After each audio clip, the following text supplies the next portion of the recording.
Welcome, people, to the All Gunners podcast, episode 21. It's been a while, guys, since we've streamed and since we've shared our views with you about what's going on, everything Arsenal. But look, better late than never. We are aiming to be a lot more consistent and bring you a lot more regular content. We've just been leading really busy lives, haven't we, Zed? Absolutely, man. It's life getting in the way, and that break from football is kind of breaking our pattern a bit. I think we were so on top of it since we started at the start of this year. We were getting good at it, but then football season goes down, the No, enthusiasm but goes but down. that's the thing, though, isn't it, Zed? When you've got a game to cover, generally that forces you into right that weekend spot, and then we've got to talk about one, maybe two games, and then preview the next one. So, unfortunately, we always knew it was going to be tough. But look, we've got lots to talk about anyway, haven't we? Let's say that we've sandwiched it all up for today, haven't we? Yeah, man, absolutely. I think we've got loads and loads to talk about. Arsenal's we have, been we busy. have. Um, you know, there's a lot of links, a lot of things going on, and the preseason has started, so we're not that far away from the starting of the season. No, I think no, it's no. less than a month now, probably just about a month. So yeah, I think it's the right time to be getting back into the groove of Well, things. listen, before we get into our transfer window targets and predictions and the apathy amongst some of our fan base, let me just throw one red herring in for you. Well, Oh, not go a on. red herring, because since we spoke last, the signing of Jesus, the Savior, Jesus. You know that there was a really good meme about Jesus and Muhammad being on the pitch. Did you catch that one on the internet waves? No, no, but I can understand where it's coming from. Well, it was that pre-season friendly at with that German team that we were playing in pre-season, and there was a meme going around that when was the last time that Jesus and Mohammed scored in the same game or something like that. But anyway, I digress. Yeah, look, he seems to be doing very well whenever he's playing. He seems to have slotted in well in pre-season. I think He two has goals indeed. and a couple of assists the other day. In that pre-season game. I mean, has he excited you? Are you excited for the new season, in particular with Uh, Jesus? I am. I think we've touched about Gabriel Jesus. I'm gonna go with Jesus rather than Jesus. Well, I'm sticking with Jesus. I'm afraid that's how it's spelt. Yeah, yeah. Well, Jesus or Jesus, as the media calls him, or whatever may be. One day we may get to ask him what he likes to be called, Jesus or Jesus. But Gabriel Jesus. So I think we've talked about him a lot before, and I think he was a perfect fit for Arsenal because he isn't a out and out number nine or a you know, just a poacher who sits in the box and does nothing else. He is the Arteta striker. So he does a lot more off the ball. He's got the basically ability that what you call Alex Lacazette had, drop deep, link up play. And we saw that a bit against Nuremberg where he picked up the ball and just made a run and played that 1-2. Great ball though, Great, wasn't it, great back ball. from Nketiah? Absolutely. But the important thing is unlike Laka, who towards the end of his Arsenal career was not hitting a barn door, and to be fair, he was never the clinical striker uh, for all the time that he spent at Arsenal. Gabi Jesus has got that in his locker. So Hmm. while he isn't the most deadly striker, or he's not the type of Aubameyang who will finish literally anything. He doesn't need a lot more chances, but the combination of the two that the Arteta's been looking for, a striker and a hard worker, Gabby Jesus is the best fit. And remember, he's got 5 years of Premier League Yeah, experience playing definitely. for a coach who employs a similar system, and he's worked with Arteta before. Yeah. So all of those things combined, for £45 million for a Well, I was player going to who is say that, Zed. yet. Somebody was debating with me the other day and saying, "Oh, he's got 1 year left. We've overpaid." I said, "Are you serious?" I said, "That's the bargain of the window." I mean, I won't call it the bargain of the window yet, but it definitely is fair price. I'm not going to say it's a bargain. I'm not going to say it's an overspend. I think it's a fair price for. Yeah, he has 1 year left on his Let's contract. see. I mean, if he's gets up there and he ends up scoring sort of between 15 and 20 Hmm. prem goals, and he's up there with the sort of some of the top scorers. It's to be seen. But I mean, I listen, mean, you name me a striker with the experience that he's got, the signing from a top tier team like Man City, yeah. for that money. Oh, You, yeah, you absolutely. I mean, you just have to look at Darwin Nunes to Liverpool. They exactly, paid and that, 100 yeah, million yeah. for him. Haaland, who that is the bargain of the window, by the way, 60 million.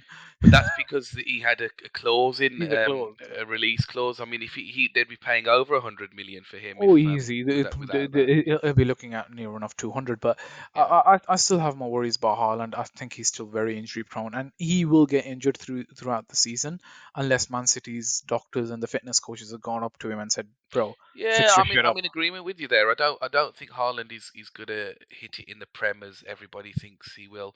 The Prem's a different game. It's a different It beast. is. Don't get me wrong. He is an absolute beast. Yeah, he's an absolute beast, and he will be successful, especially playing for Pep Guardiola, as long as Pep doesn't decide he's a right winger all of a sudden, right? Well, As- he'd still make a world class right winger out of him if he did. But here's the Absolutely. thing. Here's the thing for me on Man City is they've been so used to over these, since it's I wouldn't say that Aguero declined, but since they started underusing him or not using him so much, and he was getting Mhm. injured, they'd become so used to sort of functioning the team around goals from all of the deeper players as opposed to the target man, that I think they're going to have to almost, and he's going to have to, either he's going to have to adapt or they're going to have to all adapt really to I, like a I, sort of target man. I think they may struggle. it's not going to be a target man because Pep will still play his system, but they will adapt. I think we can see a bit of change in the way Man City is going to play uh, this season. Next season, we're going to see a bit of uh, what what you call brilliant of a coach Guardiola is. Because remember, even at Barcelona, his centre forward or false nine was Messi, right? Mm. Remember, this is before Suarez, Neymar, and Messi really hitting. When Guardiola was there, it was Henri on the wing, Messi, and Samuel Eto'o, and Messi was still what you call the centre for the false nine. And even when they Banging all brought the in, goals in, banging he, all the he, goals and he was his assists in. main man, right? It was Messi was that. And when you got a player like Messi, why wouldn't he be your Yeah. main man? So, But but coming back to Jesus, yeah, come on, give me some let's go. predictions before we move on to the transfer window. Then, Zed, what do you think we can expect from Jesus? I want your predictions on Prem goals and your prediction on overall goals. Okay, so what I'm gonna say is, looking at him and the way he's playing and the team that's surrounding him, I think he will get 20 plus goals right across the season, right? All And comps, yeah. all competitions, yeah. And he will get 10 plus in the Premier League, definitely, right? Okay. That's what I'm saying, I want a definitely. number really, not 10 plus. I want a number, Zed.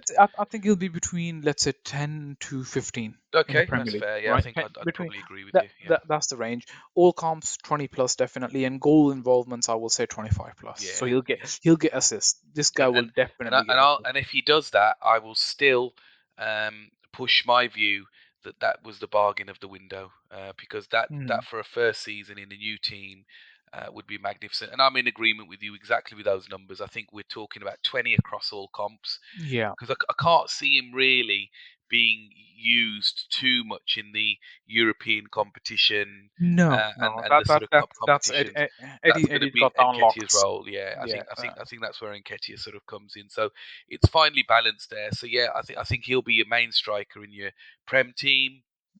And well, look, it's maybe too early also to say because we don't know who is going to be coming in, and that's where we swiftly segue into our next issue and discussion, which is the transfer window. Now, as we talked about on the sort of interim period within the introduction, we Mm, talked about not having spoken for some weeks. It's been over 2 weeks since we've had the last episode and discussed, briefly. We by that time when we spoke, we'd signed Vieira, hmm. Marquinhos, and we were Yeah. having links to Lizandro Martinez, which is where I want to start right now. And Yeah. the reason why I want to start there, Zed, is because our fan base has had an absolute meltdown because Manchester United have seemingly beat us to this signing. Now, let me tell you before I get your views where I am on Yeah. this Go on. is that Ajax are absolutely having a field day, and they are Oh, absolutely. pulling the pants of Manchester United down, and they always intended to have this kind of bidding war between ourselves. Now, I actually think the club's been quite sensible. He seems a tidy player. I must admit, I hadn't heard of him before the window opened, but are many who claim that they did. He does seem to be a handy player, a player that can Mm. play in more than one position. But here's the thing for me is that are we going to fork around £50 million or around about that mark, which is what Ajax are wanting for him, Yeah. on a player that we cannot even pinpoint where that he would start in this team? He would be brought in as cover for Kieran Tierney, let's face it, when he gets injured, and Thomas Partey when he gets injured too. So, me personally, I think I would agree with and this is where I say to a lot of our fans melting down, talking about if Manchester United end up signing him for Yeah. £50 million, Yeah. I think they've had their pants pulled down. I would agree with you actually there. Let's be honest. I'm gonna be worried. I've not seen much of him either, right? Mm, He seems to be. I have been Ajax player of the season, but in Eredivisie, if it's not an Ajax player, it's the PSV player. That's basically it. yeah, There's nothing like that. So, and he does have that style where he's very what you call confident on the ball. He's got good technical he ability, does. Yeah, yeah. but at the You same time, YouTube makes him look like Prime Messi at times. oh mate, YouTube makes everyone look like Prime Messi, Yeah, right? they make you look like that. Now let's not go too far. Absolutely. I'm Mate, messing. clever editing can make me look better than Messi. That one touch being played 7 times, yeah, but from different angles. But basically, he seems like a very decent player, and he can play, as you said, multiple position. He can play Yeah, centre back, he can play left back, he can play defensive midfield. But I think Arsenal, from my point of view, were going for him more as a defensive midfielder and a cover there. Because remember, while Mohamed Elneny has signed a contract, it's only a 1 year extension, right? So yeah, in the long run, he's still not it. Um, Xhaka isn't getting any younger. Party is still, injury prone, and he isn't getting any younger. So at a 22, 23 years old, he was prime player who could grow with it, and he could have easily fit into that mold of the combative yet what you call tidy on the ball player, not too dissimilar to Lucas Torreira. That's the funny part. mm, Not as versatile, right? But not too dissimilar because Lucas Torreira is good with the ball on his feet. He's very combative and runs around. Just always been playing in the wrong position. Everyone is thought because of his technical ability he can play a lot more forward, but he can't. He should stick to defensive midfield. But I think if Arsenal don't sign him, I wouldn't see it as a big thing. yeah, A player like I'm gonna throw another name out in the window and in the conversation. I don't know why people have not been talking about it. You can get a player with the exact same versatility, if not more versatile, who can play midfield, who can play left back, who can even play left wing, and who's worked with Arteta before, Zinchenko, yeah, and he would be a lot cheaper to get out of Man City with 1 year left on his contract yeah, yeah. than this guy is, and he's got Premier League experience. Zinchenko would probably cost you less than 20 mil, And I and he can think play he is on everything. his way out to a club because they're looking at Kukurea from Brighton, aren't they? Brighton, Man they are, City. Yeah. but the main left back is what you call the Portuguese guy. What's his name? Um, I don't remember his name now, but he's absolutely insane. Portuguese guy, left Oh back. yeah, yeah, yeah. Yeah, I know who you're talking about. yeah. I think our fans, listeners, probably figured out who I'm talking about. But yeah, he's it's hard to replace a guy like that. Not Cancelo, is it? You're talking about? Yes, that's the one, João Cancelo, right? Yeah, So how it's pretty much impossible to replace João Cancelo in left back because he's one of the best players in the Premier League, yeah. Mm. right? And on the right back, you've got Kyle Walker. I mean, he's not getting any younger, but seriously, his recovery pace is still bloody one of the best in in if not in the Premier League in the world. So he's a very tidy player. So I, I think Zinchenko for me makes more sense than Lizandro Martinez, Yeah, who, while is a very, very good player, don't get me wrong, he hasn't got the Premier League experience. If Arteta is building a team uh, around and he needs this versatile player, then Zinchenko is the one for me. yeah. And I agree with you. I can't argue against that. He's prem proven as well, isn't he? Absolutely, and he's worked with Arteta before. Yeah, right? yeah, yeah, yeah. And it isn't exactly like he's old. He's 25. He's not even hit his prime yet. And maybe that's the trick that's up the sleeve, because I think this is what I wanted to move into is that Yeah, we do have a fan base that is unfortunately, that overreacts and almost childish at times when things don't work almost. out, and you know I think when you've got to approach these things sensible, and you and I, we quite pragmatic as a pair when it comes to, I think our criticism of the club is due when we know that actually the piss has been taken, Yeah, right? And absolutely. I think we're far from the piss being taken. There's still quite some time of the window left. Yes, in an ideal world, we would like our targets in early so they can go to the US tour, they can join the preseason, they can have that sort of warm up preseason and get ready for the upcoming season. Mm, And a lot of the fan base, when you go down Twitter, the big issue at the moment is, why haven't we signed Tielemans yet? He wants to come to us. He's mm. he's there for around sort of 25 million ish 30 mark, mil, I think. between 25 and 30 mil. Why haven't they done that? And there's almost this desperation, really. These names, they come out of sort of reports and links and whatnot, and sometimes they're part confirmed by your tier one sort of journalists, like your David Fabrizio Ornstein or Romano, Goretzka, David yeah. Ornstein, and whatnot. But when it doesn't happen, the fan base, almost, or most of the fan base, melts down and says, "Oh, it's just the same old stuff." What do you think? I want to ask you on the areas of the central midfield area, which is Mm, clearly an area that we do need to strengthen in. And Tielemans does look like, or did look like, a target. For me, it looks like what's happening and this is how I would describe it, is yeah. Tielemans is almost a signing that's in the bag. Very, very early on in the window, it was reported that Tielemans only wants to come to Arsenal, and there's no other club that where his head would be turned. So I think what's happened is the club have thought, well, he's in the bag. Let's go and have a look to see if we can get anything better than Tielemans at better value, and if not, this might be a signing that may happen towards the end of the window, because we know it's in the bag. Hmm. But there are links now to um, the chap from Lyon, pa- pa- pa- Paqueta. Paqueta. I didn't want to butcher his name. I'm glad you helped me there. Now, many are saying at the moment, I just want to get your view on this, Zed, is that if Paqueta signs, it's over for Tielemans and he won't be signing. Hmm. I'd also say that we probably would be quite top heavy in that. Without the exit of a maybe a Maitland Niles or a Xhaka. El Nenny's obviously signed a new contract, so he's not going anywhere this season. Um, what do you see happening in that kind of eight stroke? I'm not talking about the six role, because Hmm. I think we've talked about this on the last stream, that we don't see any replacements coming in for Party, because obviously we've got Chaka there, Mohamed Al Neni there. I don't think anybody is even thinking that there's going to be any incomings. I'm talking about that sort of number eight role, that Odegaardy kind of, Tielemans kind of role, right? Where we've already signed a Vieira.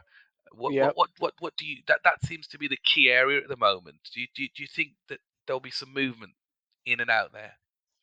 You know what? I'm a bit puzzled with this Lucas Paqueta link, right? Mm, So as am this I. guy, this guy's an attacking midfielder. We've just signed, as you said, Fabio Vieira, right? Who's an attacking midfielder who can play as a false nine, who can play on the wing, very much attacking. We've got Martin Odegaard, who is the number eight of the team, potential captain, who's going to start week in, week out.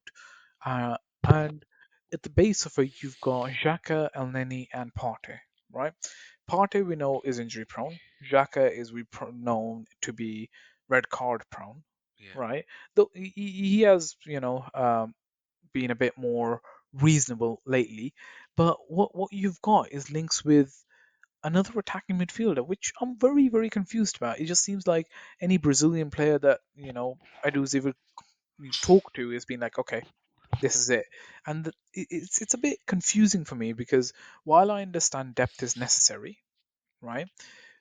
I don't see Lucas Paqueta coming in and partnering one off Xhaka, Partey, or Lenny at the base of midfield, yeah, right? neither do I. If Partey plays, he's going to be the single pivot with what you call with Vieira, or with two two eights, eights with in front of him. Yeah, yeah, with two eights in front of him, which is probably going to be Vieira, or it's going to be Odegaard. one of them is Odegaard. Let's just not kid ourselves. One of them is a bang on starter. It's Odegaard, right? The other one is going to be either Vieira. Is going to be either what you call Xhaka. And if Party is gone, it switches to a double pivot with Xhaka and then El Neni, and then you've got a single what you call an attacking midfielder. So I'm a bit confused. I would have thought they would go for a more of a all action midfielder I who wonder could do if both. Paqueta is, and I've been watching some other YouTubers, some great analysis on him actually, from some of our fellow colleagues in the YouTube field. That he's not played much on the wings, but I wonder No, if no, that's the area that nah. Arteta's looking to bring him in. If he's gonna bring him in the wings, move on Pepe, right? I mean, that goes without saying. I mean, the Pepe conversation doesn't even come into. We know that Pepe will either go out on loan or he'll be sold very, very cheaply this season. So let's even assume that I, Pepe is not I there. think I think We Pepe know should be sent on loan to we, Leeds or something. we know that we were heavily linked to Rafinha, who is now, by the way, with Barcelona, and that's He's here we Barcelona. go. He always wanted Barcelona. That's fair enough. I'm so glad that Chelsea didn't get him the scum to me, Absolutely. but then they've just They announced got Sterling Sterling. today, so Bloody hell. let's not even go there. But yeah, I think that's that. You know, we know that there's a, I wouldn't say vacant, but there's an area that they're looking at, which is that right side, right wing side, right inside forward sort of winger type player. Is that where Paqueta they're looking to play him? I'm gonna say this to you, and people probably have not noticed, but Gabby Jesus can play right wing, Yeah, I right? know that. Yeah, Right? And they've just given Nketiah a new contract on number 14, yeah. right? So if there is a need to play right wing, right? Because we know Martinelli is left wing and he's going to swap with what you Smith call Rowe. Smith Rowe. That's a given now, right? So you've got 10 and 11 on the left side, you've got Saka on the right hand side, and Pepe is being moved on. Yeah, You've potentially got Marquinhos on the right yeah, hand side, yeah. right?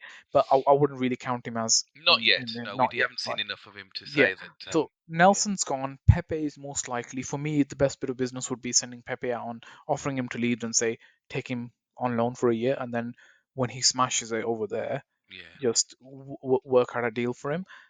If there is a need to take Saka off, I immediately see Gabby Jesus moving to the right wing, Eddie and Nketiah coming out to be the centre forward. Right? It's not ideal, but I do get it. That can happen, right? And Vieira can play on the wing as well, mm, right? So you've got Vieira who can play on both wings. You've got Gabby Jesus who can play. You've got Saka. So you've got three players there who are versatile enough. yeah. If you do want it, why would you go for a Lucas Paqueta? Why won't you go for an actual out Real and out winger. Yeah, winger, right? uh, Rafinha made sense to me. Okay, didn't need him, but it made sense that okay, they want to move up Pepe and replace him with Rafinha, but Rafinha never wanted to come, right? no. Zinchenko would make sense to me because he can play on the wing. You could move Martinelli on the right wing and have Zinchenko on the left wing. I know I Yeah. keep banging on about him, but that's how versatile he is. No, no, I agree with you. I don't. I Yeah, think we could do a lot worse. yeah. But I think we could. But I think, and that's why I'm sort of trying to edge for is are they trying to do what Arsene Wenger did with Thierry Henry? Well, the opposite of it really, when they signed him as a winger and he turned him into a forward. Because don't forget, we're hearing about Paqueta. He can play as that false nine role as well. They are looking at very versatile players that can play in different positions, and I think that's with a view to also saving money as well. So, from what I understand, is that Paqueta is more that kind of number 10 Özil kind of role. He is. Um, but He's an out now. in the system that we're talking about, you mentioned a few minutes ago, i.e., party at the base and two eights. Now with Vieira there, and with Odegaard there, as you quite correctly mentioned. Um, and also, don't forget he's tried to play Smith Rowe there in the past, and Chaka has played there. Although I wouldn't go with Chaka there again, to be honest with you. But he can No, play there. Is where does Paqueta fill in? And I'm still not getting that answer. I don't think he What fits do in. you think Arteta's idea is? He really looking to potentially convert him into that inside forward, false I nine, number 10, mm, I mean, an 8. why would you need another striker? Because you've got two, right? So this one makes Whoa, I whoa, whoa! I'm going to stop you there. To be honest with you, go on. I do still think that we maybe we're going to come into onto this. I do think we're a striker short. I am not necessarily in favour. I have to put it out there Mhm. of going into the season. Jesus gets injured, and Ketia is your guy, and I'm It not depends on sure. it, I'm it not depends sure. it depends on what they're gonna do with Balogun. Balogun's going out on loan, from what I hear.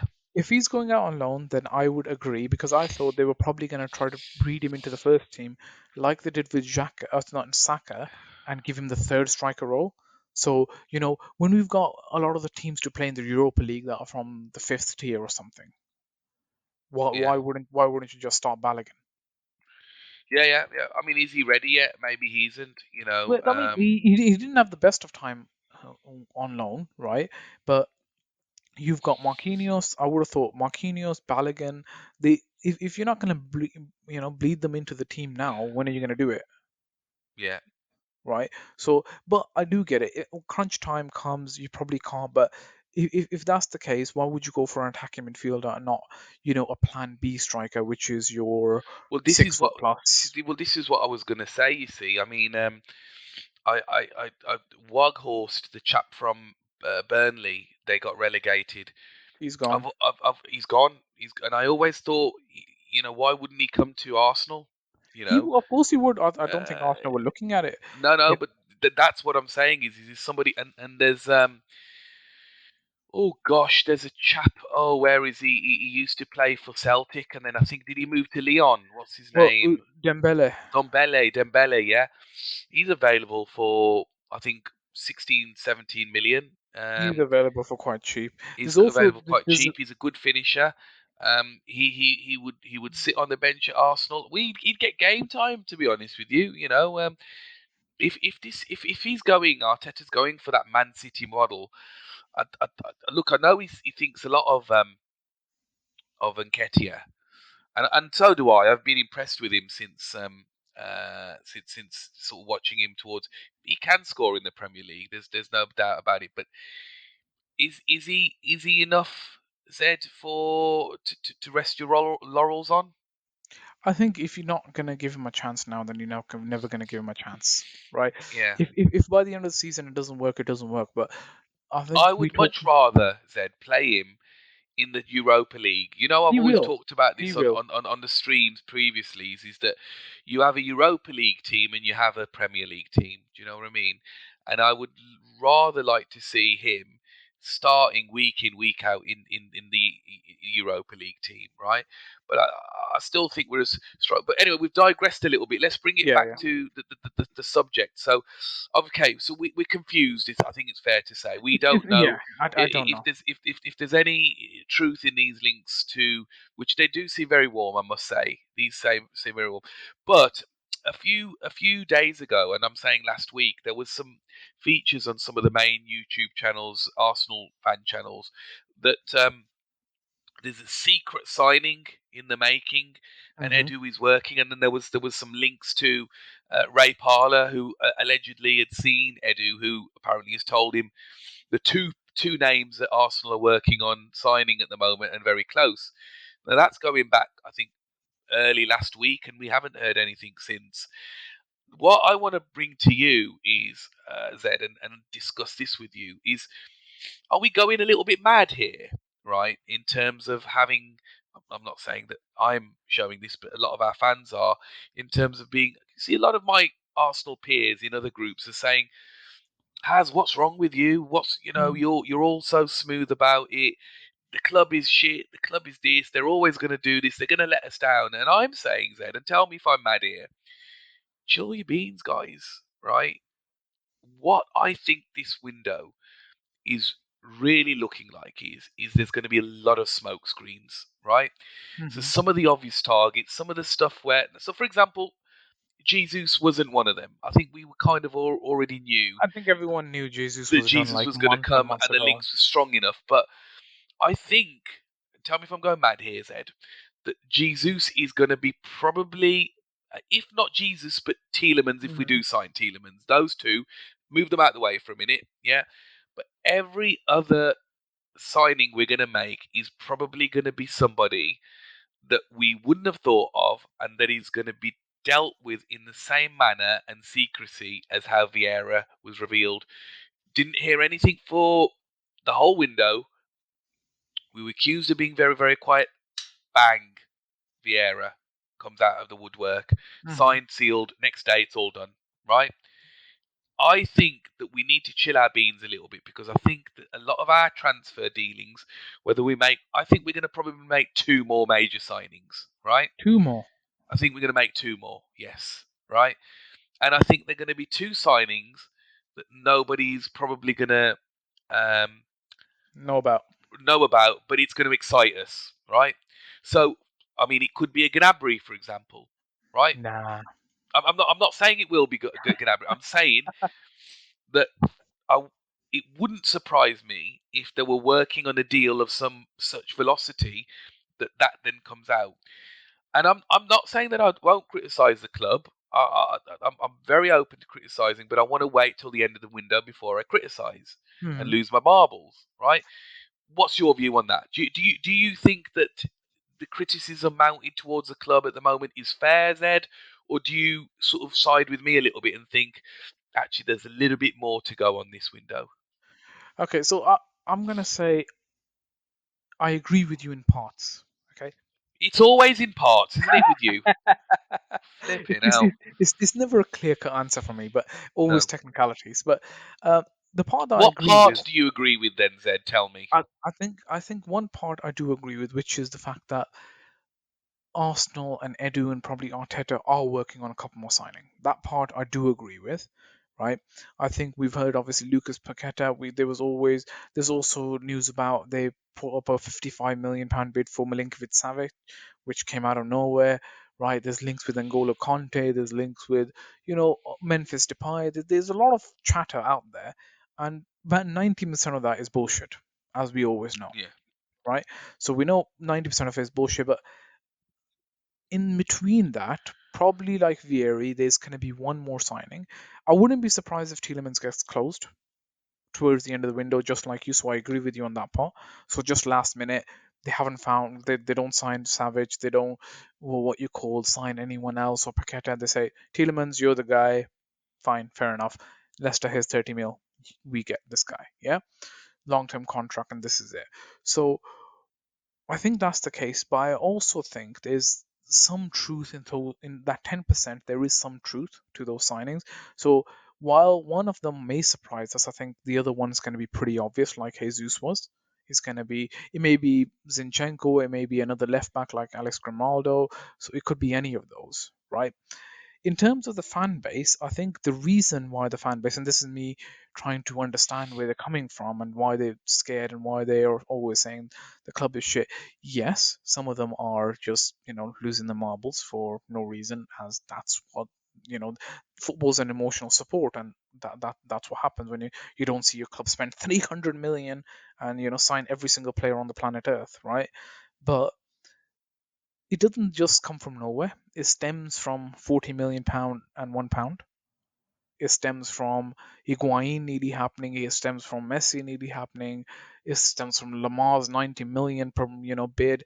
It happens from all of these historical things, which we're not over yet, right? So as fans, we've suffered from having huge expectations and being linked to these big, big, big players, only for Arsenal to cock it up in the last 5 minutes, Yeah.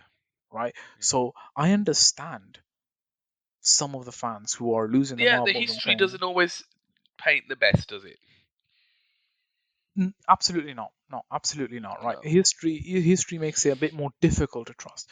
At, uh, I'm going to counter myself here, which isn't always a good thing, but Arteta and Edu have generally done good business in the last two windows, Yeah. right? And it's a change in his strategies, it's a shift in his strategy. I still don't trust Edu 100%. I still think he's relying too much on. some of the agents, and he's relying too much on his Brazilian connections. Lucas Paqueta is still Brazilian and all that kind of stuff, which is a good thing. But it needs to be a wider world out there. It Yeah, needs yeah, to, yeah. I yeah, think you've then got an over reliance on a Brazilian core. yeah, Cliques start forming, chemistry of the squad exactly, gets affected, exactly. and I think we've probably a few Brazilians too many at the moment. I mean, half of them are called Gabriel as well, which doesn't help with names on the pitch. But no, yeah, I absolutely agree with you. It seems as if the Brazilian market is the only market that Edu knows at the moment. Yeah, which is why I'm a bit like, look, he needs to branch out, and so Fabio Vieira was a good signing, right? I think we've known Portuguese league has been decent, and the players exported from Yeah, there yeah, yeah. I recently have think he been could very be the good. next Bernardo, couldn't he? Could be, could not be, we don't know, but it's 30 million gamble, which is a lot of money, but he's young, so even if you don't make 30 million back from him, you can at least make 20. Mm, Right? yeah, He's in his prime. So the advantage of signing these players is the fact that if in 2 years' time, 3 years' time, even if they're flop, you don't have to rip up and cancel their contracts like we had to do with Socrates or Aubameyang because they yeah, have no yeah, sell-on yeah, value. These guys they can keep for another year, send them on loan, and still say, "I want 18 million for him." yeah, yeah. Right? Absolutely. It's a loss, but at least it's not 30 million loss. So, in answer to the question, finally, Yeah, do you think what? No, let's go. Let's ask you this then, yeah. Zed. What, where, and whom do you think we will sign, and which areas? Do you agree with me, i.e., in the two areas that we will make two signings, or do you think it will be three? I think two at the minimum, right? And where? And I think one will be a left back. Okay. Okay, because I think KT is too injury prone, and Nuno Tavares probably goes on loan. If Nuno Tavares goes on loan, it's 100% guaranteed there's a left back coming in, right? So you got left back coming in, and then you've got a midfielder at the minimum. It might be an attacking midfielder, it might be a defensive midfielder, but for me, I think what Arsenal need, if I'm looking at the squad right now, is that what Arsenal need is a hybrid midfielder. I wouldn't be surprised if Arsenal sign no midfielder and sign a winger and keep on Lucas Torreira.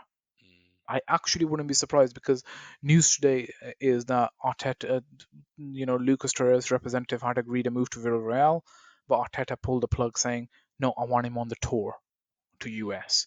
that's So interesting. that's interesting because, I think what they probably do is he may have had a chat to say, look, Lucas Torreira is still around. I still have a defensive midfielder who's technically competent, so I can play him as a number eight. I Yeah, can that play him. first season he played for us, he was decent. He was good. He's always been good. I think he just doesn't like England. It's Yeah. a lot of things come down to him as personal rather than his I on mean, I pitch remember performance. that goal he scored in the North London Spurs. derby as well. I mean, gosh, he was top of the world, wasn't he? Yeah, absolutely. And you know what? He's the competitive type. When we signed him, everyone was gassed up because the type of player he is. He's that defensive midfielder. He's not the biggest player, but he's technically competent and he fights for every single ball. He's basically Mohamed El Neni, Yeah, right? yeah, But instead of Mohamed being a less technically competent, he's a lot more technically competent.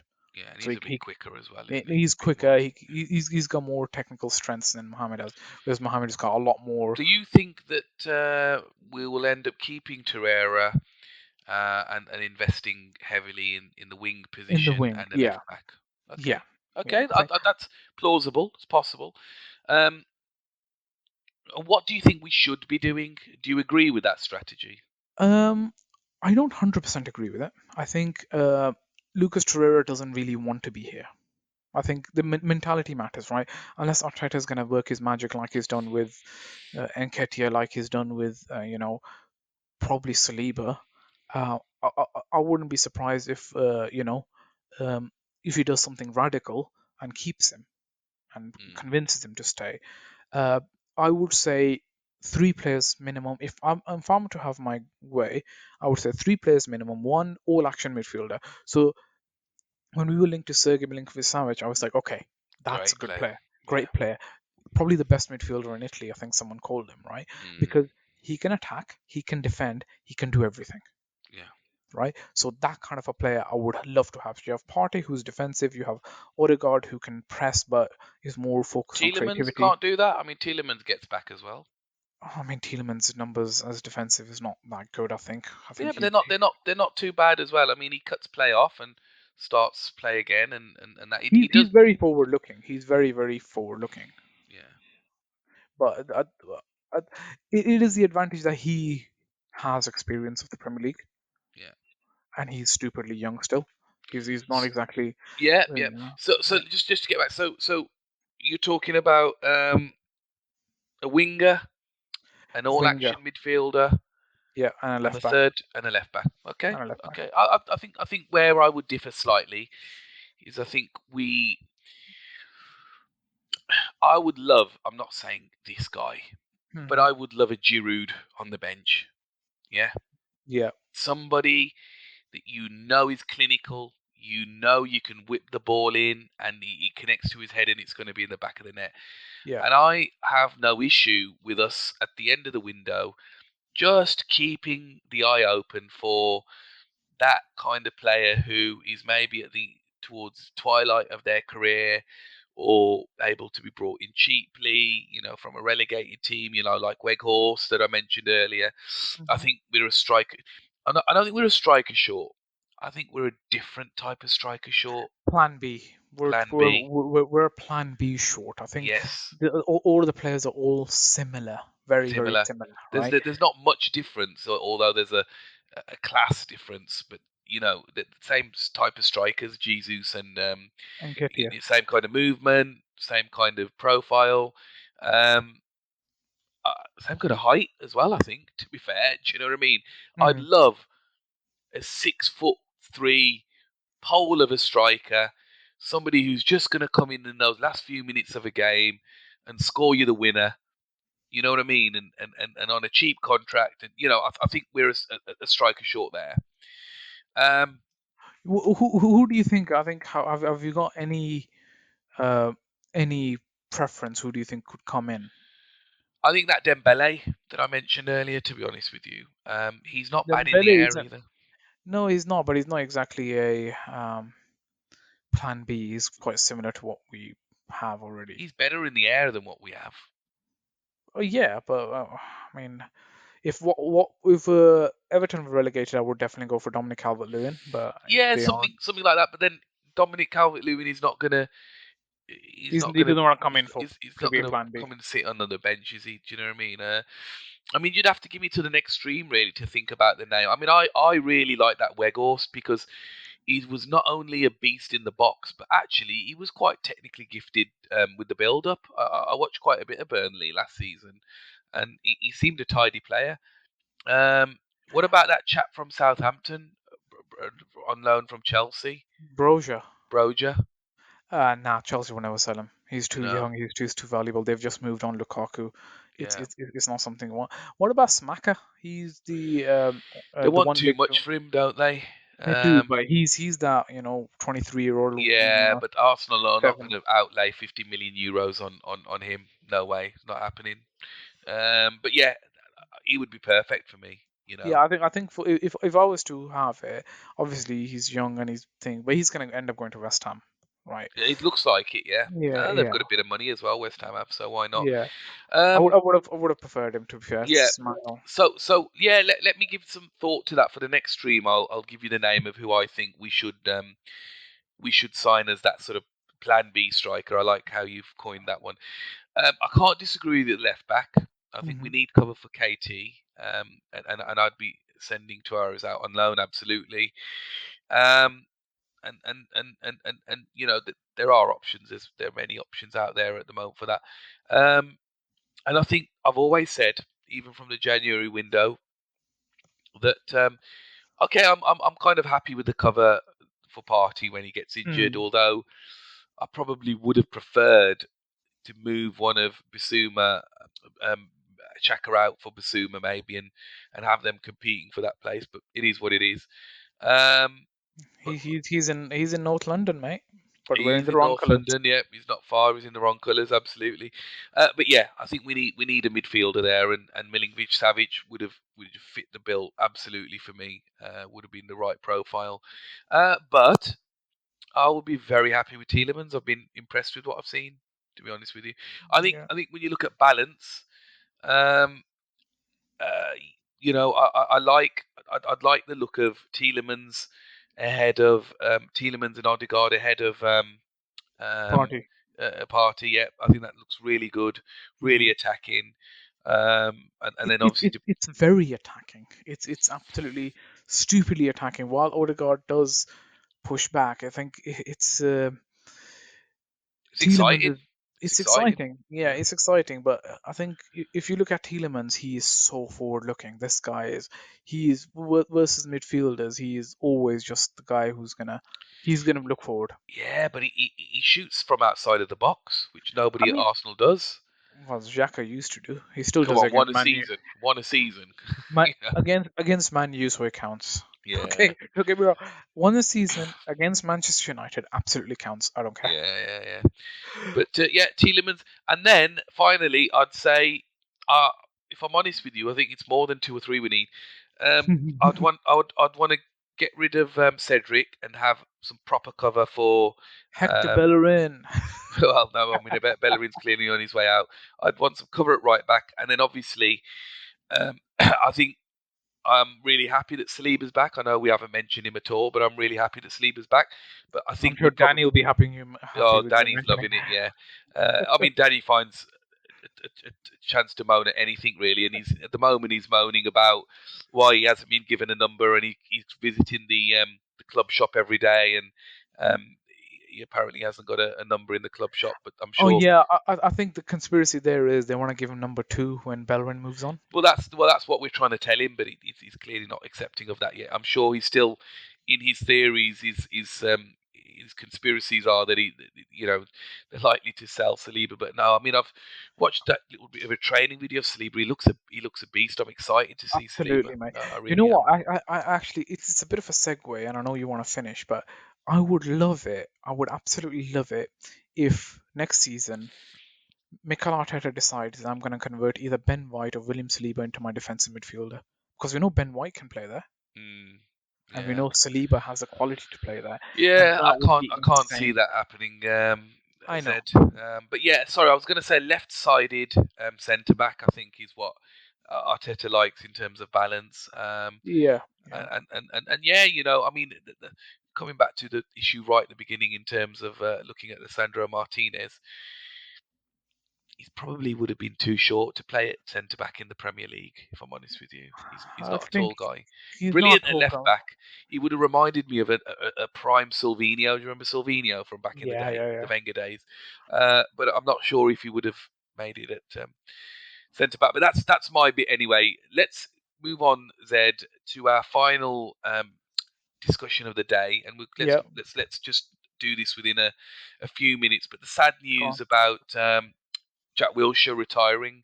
I Yeah, must admit it was coming. I know that he didn't really hit it off in the where did he go? Was that in Danish the league, I think he went to. Danish league Age, team? I yeah. don't know. Yeah, and it's unfortunate because I think we talked about this in our prep, didn't he? What a high ceiling this guy had. What an amazing. I mean, he was one of the guys for me. And I remember in those days going out to watch much, but when I don't think I ever saw him in person. I can't remember, but he had me edge of the seat. He was one of those players when I watched Arsenal. He's just his technical ability, just the for someone with such low center of gravity and how he'd be able to read the game and take on players. And I'm gonna have to mention it, Zed. You know what I said I would. I'm gonna have to mention that debut against Barcelona. I still Barcelona. to this day watch YouTube highlights of that game just to watch Jack Wilshere. What a player we will miss and unfortunately not see a true potential. Absolutely, man. Absolutely. It's a sad day. You've covered it very well. There's nothing more for me to say, but I am happy that he's back home. He's back at Yeah, Arsenal, that's the and he's silver lining, isn't it? after silver lining. He's the head coach for the under 18s, and I want to see him progress. One day even be probably, if he's good enough, to be Proper the proper Arsenal boy as well. Loved the absolutely club. man. He bleeds red, I right? remember I And remember him, on the bus, after we won that FA Cup. What do you think of yeah, Arsenal? Shit. What do you think of Tottenham? Shit. You have to edit that bit out. What do you think of Tottenham? You know what I mean? Like, yeah, a fan, an Arsenal fan, an Arsenal boy, from Hale End, he would have dominated. I mean, he played good for England as well when he he played, and did. He his did. injuries, unfortunately, um, had the better of him, didn't they? Yeah, I think it's a sad. I think it's a bit of a Michael Owen story, but a lot worse because at least Michael Owen was able to hit a bit of his heights in early on of his career, but Jack never really got the time No. to show what he was truly capable of, and we all knew, every single person watching knew how good he was. It's just that his body let him down, and Yeah. unfortunately, that's just the way it is. But as I say, silver lining is he's there. And I wish him best of luck. I think he'll be a great, great asset to Arsenal till the end, and I think him and Mertesacker will do a fantastic Yeah. job. Mertesacker's always already been doing a fantastic job with the likes of, Saka, Smith Rowe coming through, even Balogun to an extent, right? So the future's bright. I think. Yeah. Yeah. 2 points from me very quickly in a question. Yeah, Charlie Patino, I see a lot, very similar to Wilshere. I was watching him in he the is. He is. pre-season game. He looks, I mean, I know Wilshere and his name have been mentioned together, but he looks like he could be that next Wilshere kind of player, couldn't he, Patino? I think so. I think he has probably a higher ceiling because of his frame. He's still growing. He's already 6 foot. He's bulking up a bit He's, as he's, well. he's Yeah, yeah, bulking up. So yeah, I think he probably has a higher potential mm, um, than Wilshire. yeah, But I think it's gonna be he's the ball playing midfielder. You know what he reminds me of?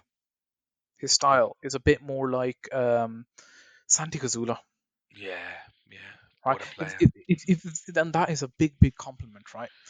I don't see him being as two-footed as Santi Cazorla was, No, no, but but I think Charlie Patino's got a bright future, but it's very important for Arsenal to manage him right. yeah, I think if Arteta is smart, he will do what Pep did with Phil Foden.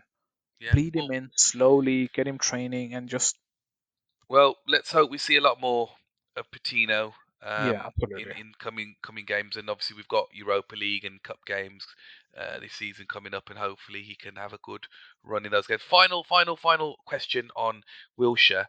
Go on. I want to see if you agree. I think one of the best Arsenal English talents that we never got to see at full potential. Definitely up there. Would you say? Absolutely. I think for our generation, the biggest miss. Yeah, The, yeah, look, there's been many players who didn't live up to the billing. Theo Walcott was one of them, right?